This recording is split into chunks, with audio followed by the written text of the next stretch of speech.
Bonsoir, on va s'occuper ce soir de la dérivation des fonctions composées. Alors les fonctions composées vont nous permettre, et surtout leur dérivation, vont nous permettre de pouvoir calculer des choses de la forme x2, alors je vais peut-être prendre mon pinceau, x2 plus 3 racine carrée, dont je cherche la dérivée. Débrouille-toi avec ça. Généralement ça pose problème, et il n'y a pas de raison. On va expliquer pourquoi il n'y a pas de raison. On va expliquer aussi l'intérêt qu'il y a de bien comprendre la mécanique sous-jacente, parce qu'une fois qu'on a compris ça, on va être capable de dériver un paquet de fonctions qui paraissent très compliquées, mais qui finalement, c'est un peu de la gnognotte cette histoire. Donc on va faire ça, et dans ce cadre-là, ce qu'on va être amené à faire, il va falloir revenir très certainement sur cette notion de fonction, sur la notion de dérivée de fonction. Bon, on va aller vite, hein, on va pas passer 3 heures non plus là-dessus. La composition des fonctions, on démontrera la dérivée d'une fonction composée, et puis surtout après on mettra ça en application sur un certain nombre d'exemples. Alors là j'en ai mis un à l'écran, mais on en fera plusieurs, on en fera 3-4, c'est pas un gros problème, quoi. Ok, donc je vais commencer par faire un peu de ménage, d'accord, et je vais revenir sur cette notion de fonction. Lorsque j'ai une fonction, mettons la fonction f ici, qui à x associe f de x est égal à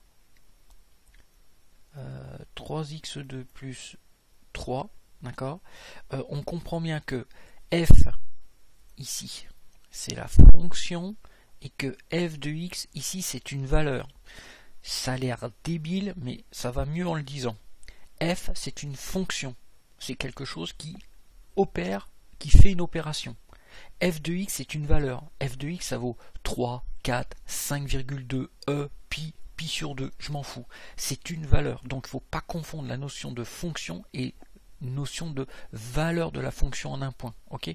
Maintenant, ça, une façon de le comprendre, alors ça va être un peu imagé, c'est un peu exagéré comme d'habitude, mais on pourrait très bien se dire que une fonction, si je reprends mon stylo, ce n'est rien d'autre qu'une usine. Donc je vais reprendre. Et une usine, ça fonctionne comme ça. D'accord ?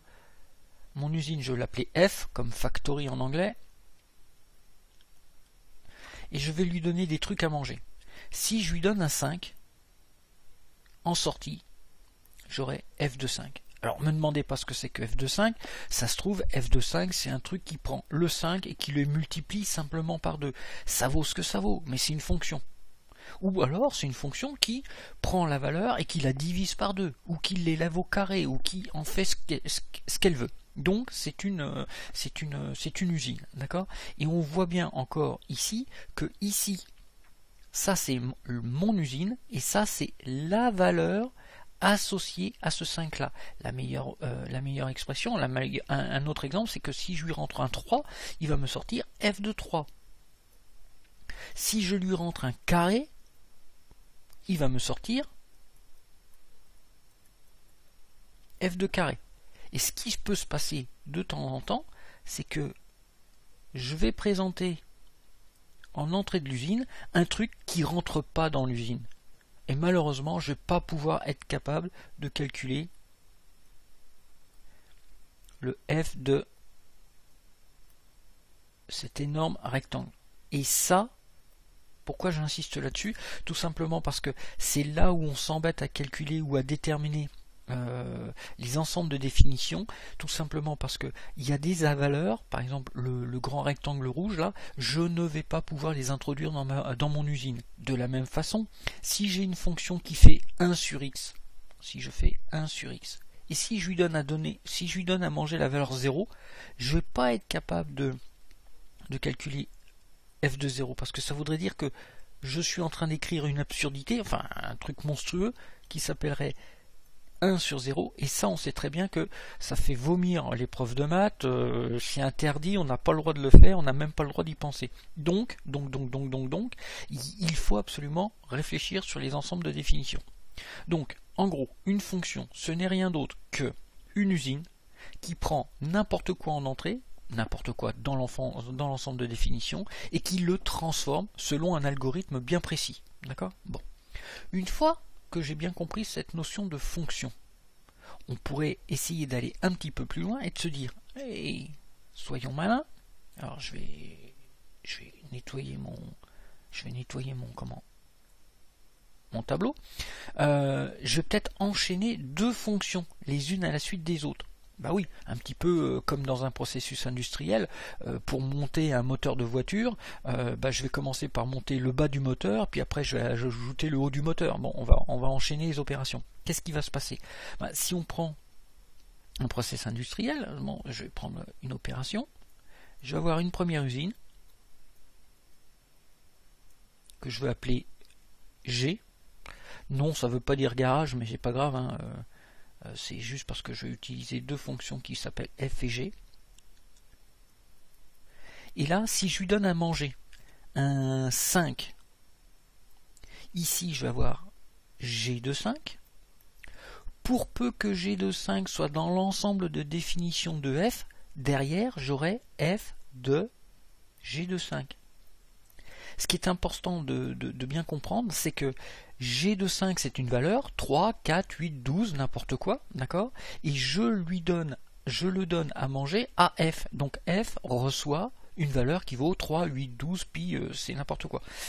Et donc quand on le regarde ici, c'est comme si j'avais un f de 7, un f de 3,5, d'accord? De la même façon, si je m'amuse et si je donne ici un carré, ok, je vais calculer en sortie de la première usine g de carré, et à la sortie de la seconde usine, j'aurai f de g de carré. Alors on comprend bien que il faut que les valeurs qui sont ici soient dans le domaine de définition de la fonction f, et on comprend bien qu'il faut que les valeurs que l'on donne ici soient dans l'ensemble de définition de la fonction g. Et c'est pour ça qu'à un moment donné, on peut avoir des choses qui s'écrivent x, g de x, et en sortie, qu'est-ce qu'on a? F de g de x, puisque devant l'usine f, qu'est-ce qu'on lui donne à manger? On lui donne ici, tout simplement, le g de x. Okay, donc ça, c'est la composition des fonctions. Et si on voulait s'amuser, on pourrait imaginer que l'on ait une fonction qui s'appelle x2 plus 3. Ok, ça c'est une première usine. Une autre usine qui s'occupe de faire du calcul de racine carrée. Et on voit bien que si je lui rentre un x en entrée, ici, je vais avoir une valeur qui sera x2 plus 3. Et en sortie ici, qu'est-ce que je vais avoir? La racine carrée de ce que je lui donne à manger, c'est-à-dire racine carrée de x2 plus 3. Et donc, si on est capable de savoir, si on est capable de calculer la dérivée d'une composition de fonctions, et ce calcul-là, celui-là, là, on va se le faire les doigts dans le nez. D'où l'intérêt de ce que l'on va faire maintenant. On va calculer la dérivée d'une fonction composée. Alors, comment est-ce qu'on va faire ça? On va passer on va faire un peu de ménage sur le tableau. Et puis on va se lancer. Pour ça, on va revenir à la notion de dérivée. Pourquoi est-ce qu'on regarde ces histoires de dérivées et où est-ce qu'on veut en venir? Alors, je ne sais pas si vous vous rappelez, mais quand on regarde les dérivées, généralement, on prend des fonctions qui sont plutôt sympas. Alors, une fonction sympa, ça veut dire quoi? Ça veut dire qu'elle est connue, il y a des valeurs qui sont bien dans l'ensemble de définition. Grosso modo, c'est des fonctions qui posent pas de problème là où on veut les étudier. Moi, je suis pas là pour m'embêter avec des fonctions qui existent pas ou peu dans la nature. Et puis, je vais prendre une valeur que je vais appeler A. Donc, je vais étudier.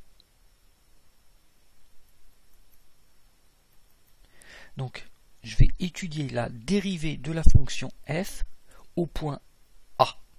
Et on n'oublie pas que là, je suis sur l'axe des abscisses. Donc, une valeur x peut prendre n'importe quelle valeur sur l'ensemble de définition, et entre autres la valeur A. Je suis en train de m'amuser avec cette. Quand x est égal à A, la valeur que je vais avoir sur la fonction, ça va être tout simplement f de A. Ok?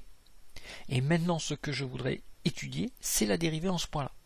La dérivée par par définition, la dérivée en A, c'est f' de A est égal à la limite, on va revenir là-dessus, quand h tend vers 0, d'une expression qui vaut f de A plus h moins f de A, le tout divisé par h. Ouais, mais Philippe, t'es mignon, là je t'arrête tout de suite, je comprends rien du tout de ce que tu écris, je vois même pas à quoi ça sert. On va reprendre les choses gentiment. Si je dis que je regarde f de A plus h, ici en vert, c'est, je prends mon A et je vais lui rajouter un h. Je rajoute une quantité h. Ici, l'abscisse, ça sera bien A plus h. Si je veux regarder f de A plus h, c'est-à-dire cette quantité-là, f de A plus h, ben c'est tout simplement cette hauteur-là. Ça, la hauteur, la valeur qu'on voit ici, c'est f de A plus h. Moins f de A. Ah, mais ça veut dire quoi? Ça veut dire que je fais la différence entre ce point-là et ce point-là. Autrement dit, f de A plus h moins f de A, c'est tout simplement la hauteur ici en violet. Le tout divisé par h, le h, c'est cette partie verte horizontale. Alors regardons ce qui se passe. Il va y avoir deux cas. Enfin, un cas qu'on comprend, il y a des cas qu'on va très vite comprendre.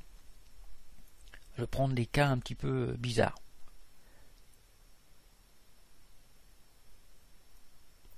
Je prends un h, ici. Donc ici je suis en A, ici je suis en A plus h. D'accord? En hauteur, je vais avoir f de A plus h. Et ici, je vais avoir ici f de A. En fait, ce dessin-là, je le reporte, ce dessin-là, ce n'est rien d'autre que le dessin qu'on avait ici. Par contre, ce qui est intéressant, c'est de se dire, tiens, regarde, dans ce cas-là, ma droite rouge là qui relie les points A plus H et F de A plus H, il est comme ça.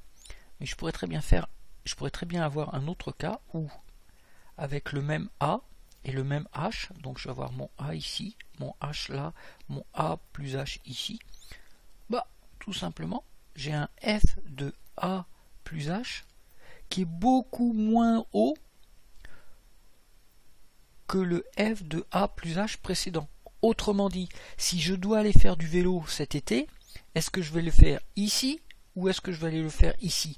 Bien évidemment, je ne vais peut-être pas aller dans les Alpes sur cette pente monstrueuse, je vais peut-être aller plutôt sur cette pente-là, parce que ça sera plus facile d'aller jouer sur la seconde pente, la pente verte.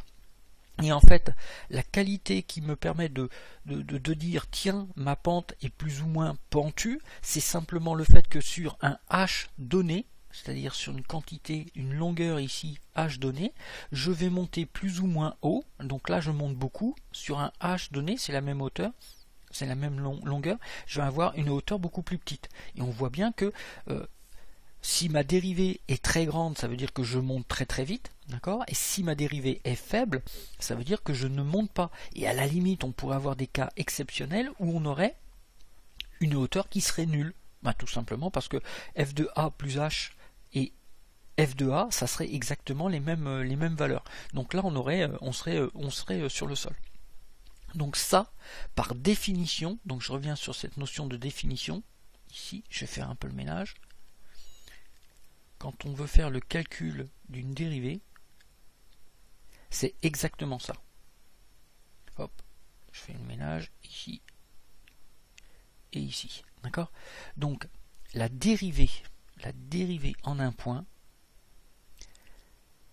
f' de x par exemple, c'est égal à f de x plus h moins f de x, le tout divisé par h, et on regarde la limite de ça quand h tend vers 0. Ok? Et ça, faut juste se rappeler que sur la courbe, si on est ici en x, on regarde un petit peu la pente qu'il y a sur notre courbe. Et ça, c'est valable quel que soit le type de fonction. Et donc nous, notre fonction, la fonction qu'on a étudiée, c'est une fonction qui est un petit peu plus tordue que ça. C'est la fonction, on va l'appeler U, on va s'amuser comme ça, on va l'appeler U, qui vaut f de g de x. D'accord? Si je veux calculer u' de x, par définition, c'est la limite quand h tend vers 0 de quoi? De f de g de x plus h moins f de g de x, le tout divisé par h. Je n'ai rien fait d'autre que de reprendre exactement la définition, sauf que moi j'ai une fonction qui s'appelle f de g. Voilà, hein, j'applique ça. Et là, il va falloir que j'essaye de construire tout mon calcul. Alors, ce qu'on va faire, ça va paraître un petit peu magique dans un premier temps, mais ça va être intéressant dans quelques secondes. Ce que je vais faire, moi, c'est que je pose k est égal à g de x plus h moins g de x. Ok? Et ce qu'on va faire, c'est qu'on va faire apparaître des choses qui vont être très intéressantes. Pourquoi? Parce que si je reprends le g de x plus h qui est ici, je pourrais l'écrire avec cette expression ici. Je vais pouvoir l'écrire de la façon suivante. G de x plus h est égal à k plus g de x. Alors j'espère que c'est clair pour tout le monde, hein. En fait, à gauche comme à droite, je rajoute g de x. Donc quand je rajoute g de x, celui-là va dégager et je vais rajouter g de x ici. Et donc je vais bien avoir g de x plus h égale k plus g de x. Maintenant, fort de cette remarque subtile, je vais pouvoir être capable d'écrire u' de x est égal à la limite quand h tend vers 0 de quoi? De f de g de x plus h. F de g de x plus h, je l'ai ici. Et c'est cette expression. Donc autrement dit, c'est f de k plus g de x moins f de g de x, le tout divisé par h. Et ça nous fait penser à quoi? Normalement, ça devrait nous faire penser un petit peu à l'expression de la dérivée, parce que c'est f de g de x plus k moins f de g de x. Le seul truc, c'est qu'au lieu de diviser par k, on divise par h. Bon, même pas peur, hein. Il n'y a qu'à écrire ça sous cette forme-là. u' de x, ça va être la limite quand h tend vers 0 de quoi? De f de g de x plus k moins f de g de x, le tout divisé par k. Mais si je divise par k, il faut que je multiplie par k ici. Et si j'avais mon divisé par h ici, il faut que je le retrouve là. Donc ça va être ma nouvelle expression. Et ça ressemble bigrement à un truc du style f de blablabla plus k moins f de blablabla, le tout divisé par k. Et ça ressemble à une dérivée. Donc on va faire le ménage. Oups, je vais venir ici. Je fais le ménage ici et je vais continuer mon calcul. Donc si je continue mon calcul, je vais avoir mon u' de x que je vais pouvoir écrire de la façon suivante. Alors, je vais reprendre mon stylo noir, clouc, prime de x, qui va être égal à quoi? Ça va être la limite quand h tend vers 0 de quoi? De f de g de x plus h moins f de... Oups, je vais le ramener ici, celui-là. Voilà, moins f de g de x, ici, le tout divisé par, alors ici c'est un f de x plus k, le tout divisé par k, d'accord, le tout multiplié par k, et le tout divisé par h. Ça c'est ce qu'on avait tout à l'heure, d'accord.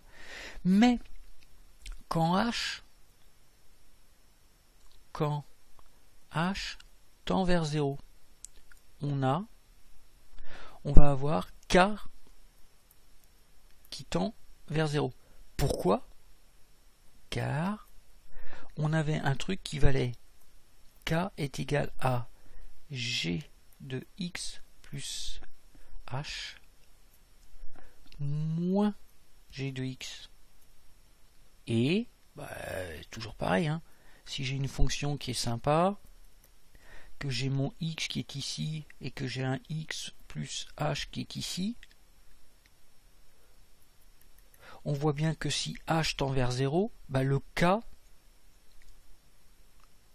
c'est-à-dire la différence entre g de x plus h, g de x plus h et g de x, c'est-à-dire cette partie rouge, quand le h tend vers 0, c'est-à-dire que quand cet espace-là tend vers 0, la différence entre g de x plus h et g de x va tendre vers 0. J'ai bien le k qui tend vers 0. Ah, autrement dit, on est bien en train d'étudier la limite quand h tend vers 0, c'est bien la dérivée. C'est bien la dérivée de f de g de x. D'accord? C'est la dérivée de f à qui on a la valeur g de x. D'accord? C'est exactement ça. Et puis par la suite, ce qu'on va pouvoir étudier, c'est étudier la limite quand h tend vers 0 du rapport k sur h. Donc, si on reprend notre souffle et si on réécrit les choses, on va avoir que u', oups, j'ai enlevé ça, je vais le couper, mon u',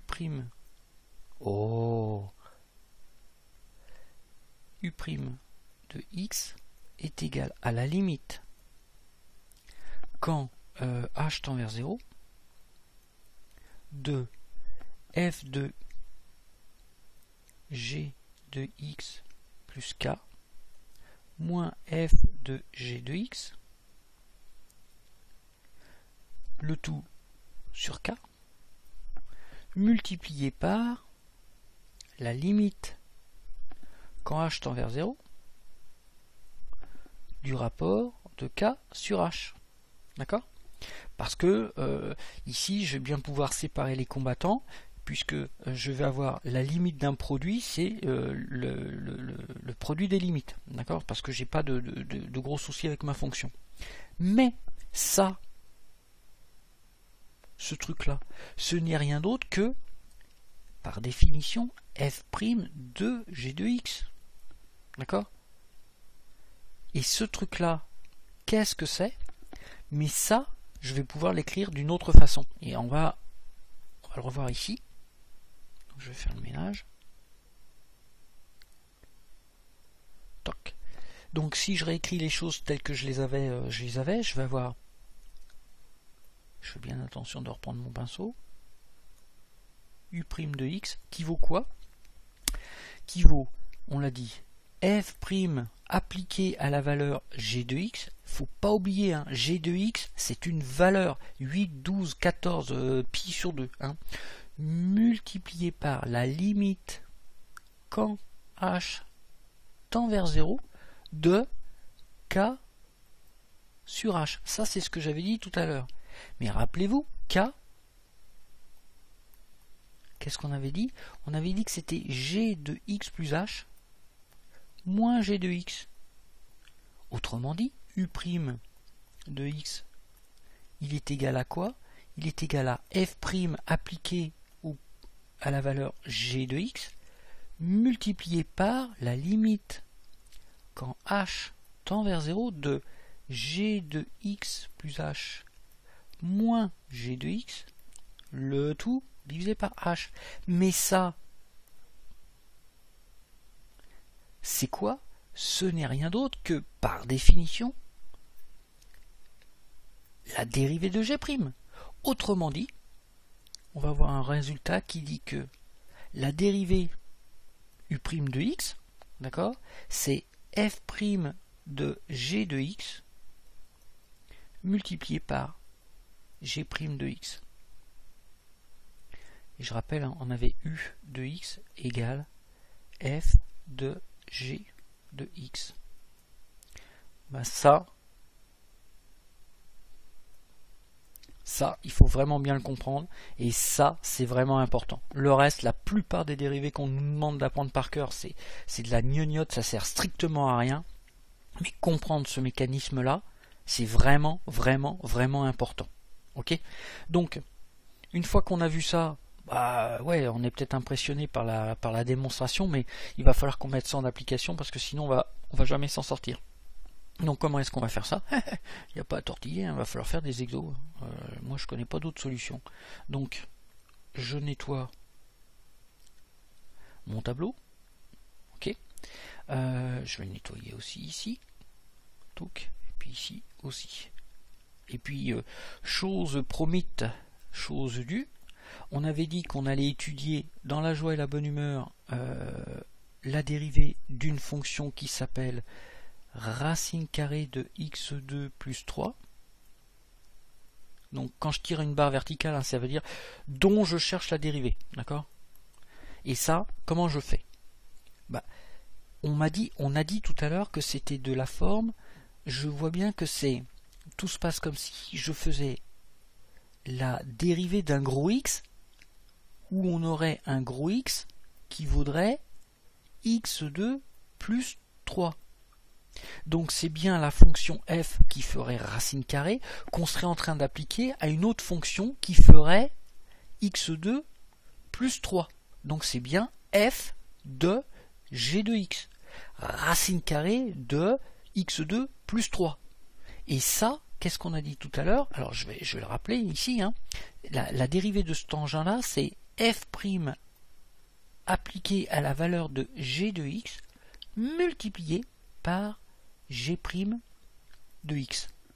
Dans notre cas, ça donnerait quoi? Bah, ça veut dire que si on cherche, alors je reprends mon calcul, si je recherche la dérivée de la fonction racine carrée de gros x, ça va être quoi? Ça va être, moi j'en sais rien, mais ça va être x puissance 1/2, dont je cherche la dérivée. Et ça va être, comme d'habitude, 1/2 de x puissance 1/2 moins 1, d'accord, multiplié par x' de x. Regardez bien, c'est la dérivée appliquée à g de x, c'est-à-dire ça c'est bien la dérivée de g de x, d'accord, multiplié par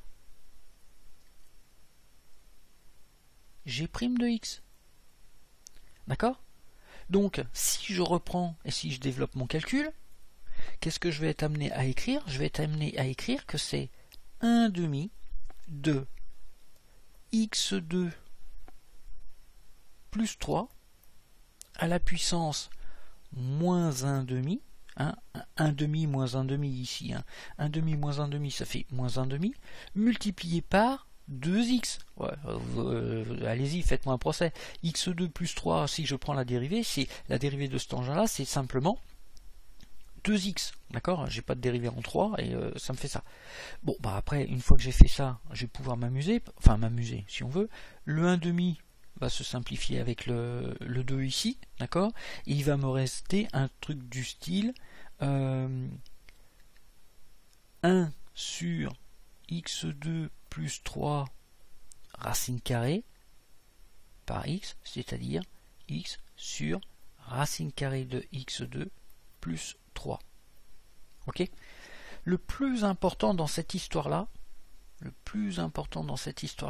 c'est d'être capable de remarquer que calculer la dérivée de cet engin-là, c'est calculer la dérivée d'un truc qui serait racine carrée de gros X, dans lequel gros X serait de la forme x2 plus 3. Et ensuite, c'est de se rappeler que la dérivée d'une fonction composée, c'est f' appliqué à g de x, ce qu'on a dit ici, multiplié par g'. Et donc, nous, dans notre cas, racine carrée de gros X', ça va être x puissance 1/2 donc ça va nous donner 1 demi x puissance 1 demi moins 1, x' de x. Ok. Donc ça c'était un premier exo relativement simple. Ce qu'on pourrait essayer de s'amuser à faire, c'est d'en attaquer un autre. Donc on va essayer de prendre, on va faire le ménage encore une fois. Et puis on va faire une autre fonction. Alors on va prendre la fonction ici. Je vais reprendre mon pinceau en noir si possible.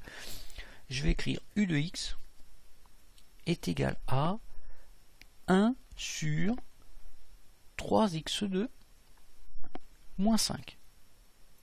Alors là, il y a différentes options.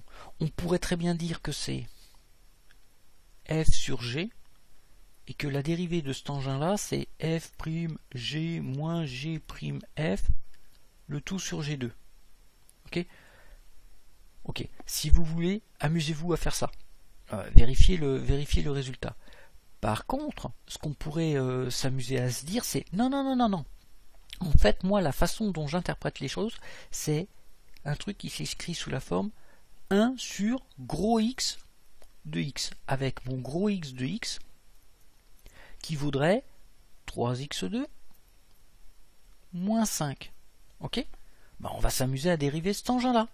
Et si je veux m'amuser à dériver ça, donc ça veut dire u' de x, ça va être égal à 1 sur x, comme ça. C'est-à-dire le calcul de la dérivée de x puissance moins 1 prime, d'accord? Et ça, quand je vais vouloir faire le calcul, ça va être quoi? Ben, ça va être tout simplement moins 1, x puissance moins 1 de x multiplié par x' de x. Ça va me donner quoi? Ça va me donner moins 1 x puissance moins 2 de x multiplié par x'. Mais mon x' il vaut combien? Bah, il n'y a qu'à aller le rechercher. On avait dit que x', ça valait 3x2 moins 5. Donc, si je dérive ça, ça va me faire 3 fois 2x. D'accord?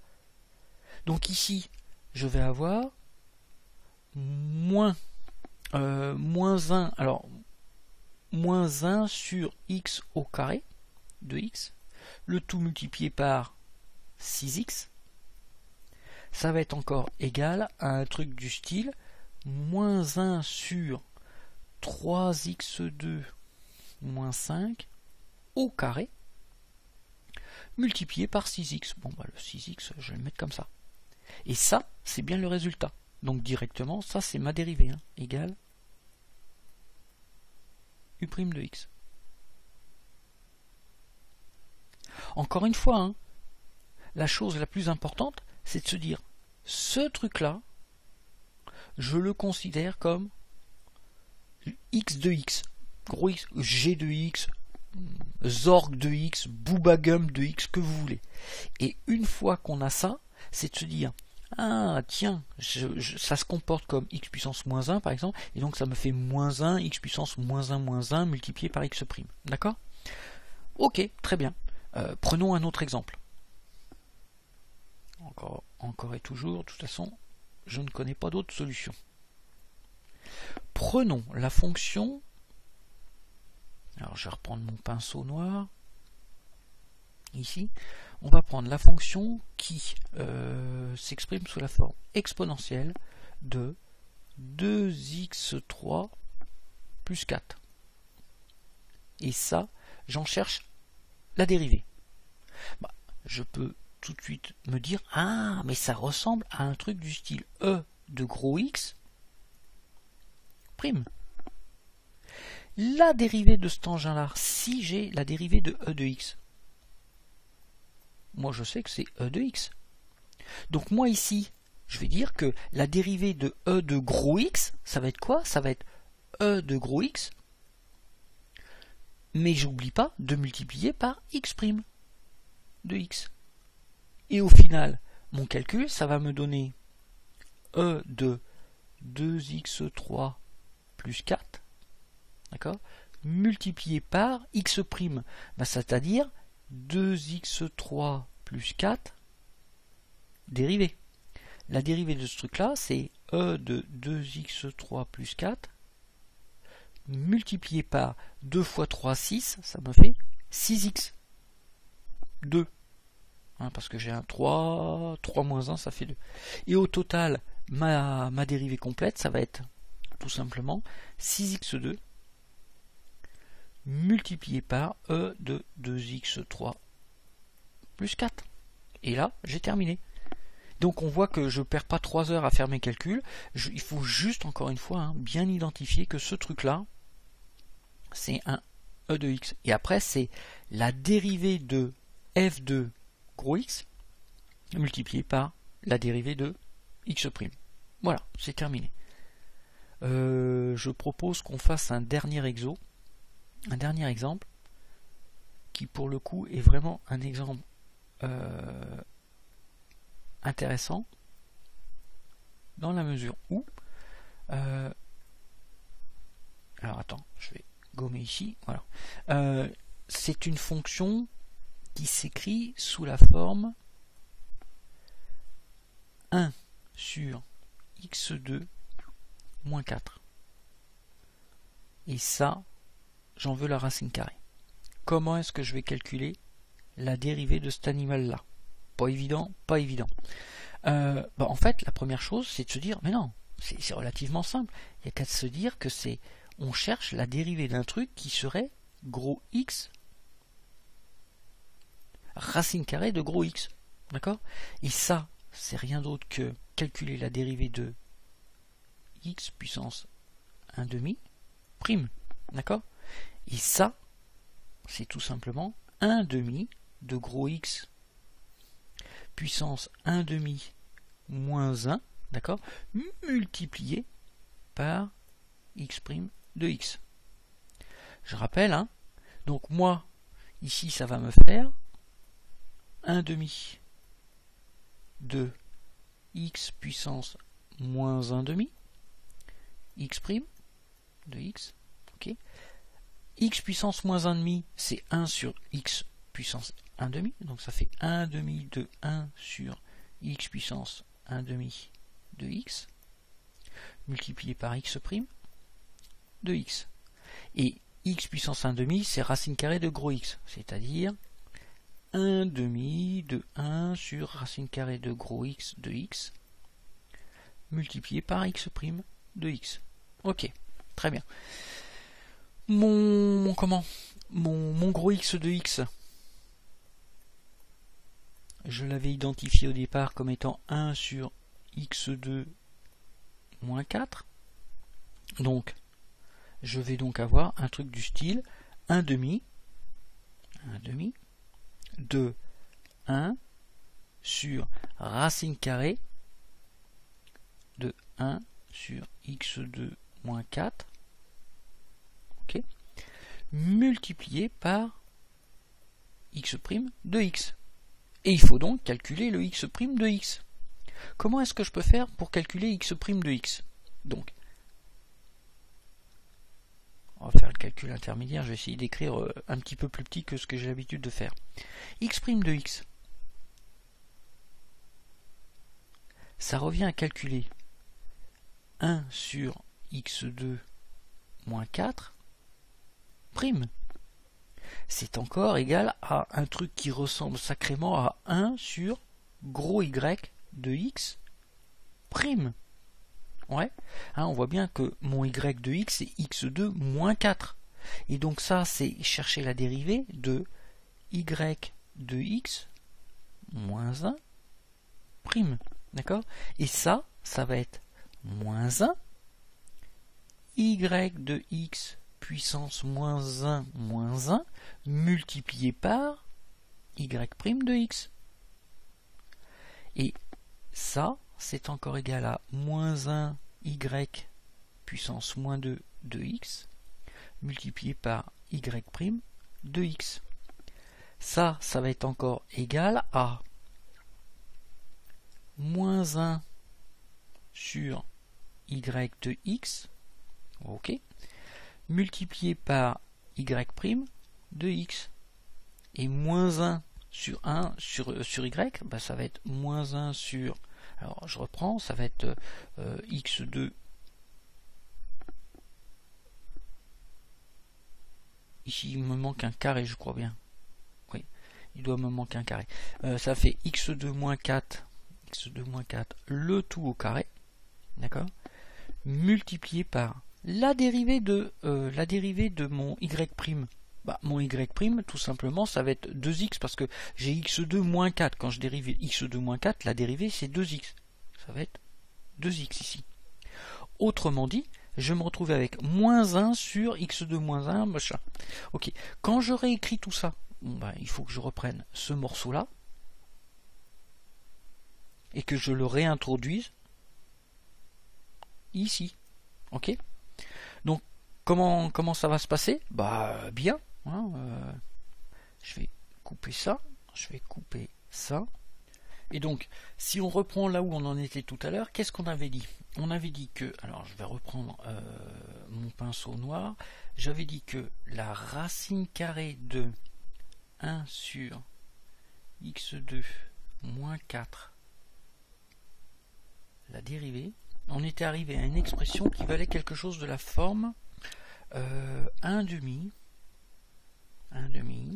de 1 sur racine carrée de 1 sur x2 moins 4, ici comme ça, multiplié par un x' de x qu'on a déterminé à l'instant, d'accord.